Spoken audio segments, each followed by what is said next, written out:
7 বছর পর অনুষ্ঠিত হতে যাচ্ছে বিএনপির বহুল প্রতীক্ষিত বর্ধিত সভা। স্বৈরাচার হাসিনার চরম জুলুম নির্যাতনের অভাবনীয় প্রতিকূলতা পেরিয়ে জুলাই বিপ্লবের মধ্য দিয়ে রচিত এক অবারিত মুক্ত পরিবেশে জাতীয় সংসদ ভবনের এলডি হল সংলগ্ন মাঠে হচ্ছে এই সভা। এই সভা থেকে বিএনপি নির্বাচনমুখী যাত্রা শুরু হতে যাচ্ছে। সভায় দলের জাতীয় স্থায়ী কমিটির সদস্য, চেয়ারপারসনের উপদেষ্টা পরিষদ ও কেন্দ্রীয় নির্বাহী কমিটির সদস্য এবং মহানগর ও জেলার সব থানা, উপজেলা, পৌর কমিটির সভাপতি, সাধারণ সম্পাদক অথবা আহ্বায়ক ও সদস্য সচিব সহ প্রায় 4000 নেতাকর্মী অংশ নিচ্ছে। সমাপনীতে তারেক রহমান নেতাকর্মীদের উদ্দেশ্যে নীতি নির্ধারণী বক্তব্য দেবেন।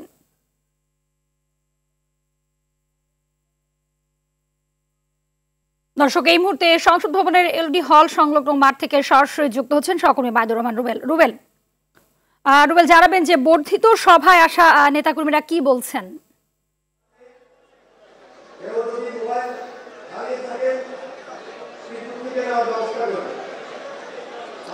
যে হাবিবা, আপনি জানেন যে বিএনপির যে বর্ধিত সভা আজকে অনুষ্ঠিত হতে যাচ্ছে, এই বর্ধিত সভার আনুষ্ঠানিকতা শুরু হবে কিছুক্ষণের মধ্যে এবং উদ্বোধনী বক্তব্য রাখবেন বিএনপি মহাসচিব মির্জা ফখরুল ইসলাম আলমগীর। সারা দেশের জেলা উপজেলা থেকেও নেতাকর্মীরা ইতিমধ্যে এসে বর্ধিত সভার স্থলে উপস্থিত হয়েছেন। আমি যদি আপনাদের দেখানোর চেষ্টা করি যে মঞ্চের সামনে আসলে সারা দেশ থেকে আসা নেতাকর্মীরা জড়ো হতে শুরু করেছেন। এখন সভা শুরুর অপেক্ষায় বলা চলে। জাতীয় নির্বাচনমুখী যাত্রা শুরু হচ্ছে বলা হচ্ছে এই বর্ধিত সভার মাধ্যমে।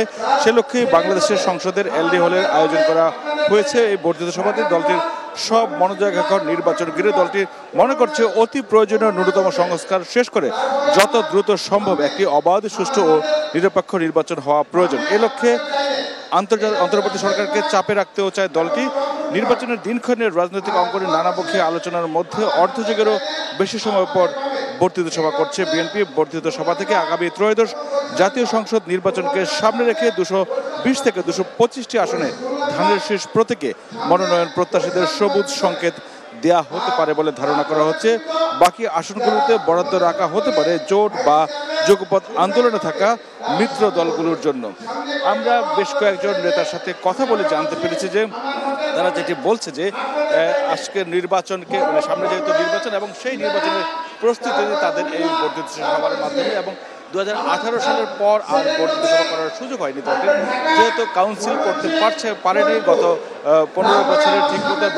গত 15 বছরে ফেসিবাদ সরকারের নিপীড়নের কারণে তারা ঠিকমতো সভা সমাবেশ কাউন্সিল করতে পারেনি।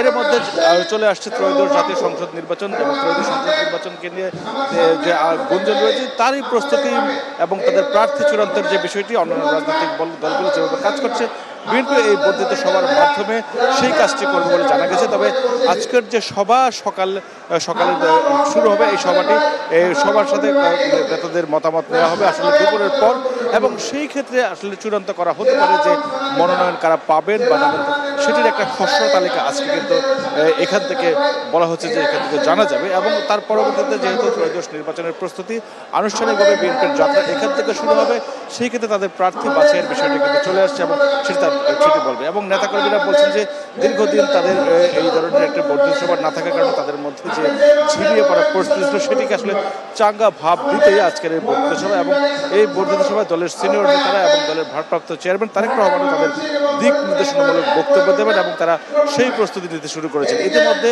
আপনারা জানেন যে ত্রয়োদশ নির্বাচনকে কেন্দ্র করে সারা দেশের নেতাকর্মীরা মূলত তাদের এলাকায় যাওয়া শুরু করেছেন এবং সেই ক্ষেত্রে তারা সভা সমাবেশ করছেন এবং বিএনপি নির্বাচন দ্রুততম সময়ে আদায়ের লক্ষ্যে তারা অন্তর্বর্তী সরকারকে চাপ দিয়ে যাচ্ছেন এবং সারা দেশে তারা সভা সমাবেশ করেছে এবং 67টি সাংগঠনিক যারা তারা ইতিমধ্যে কিন্তু সভা সমাবেশ করেছে গত 25 তারিখের মধ্যেই।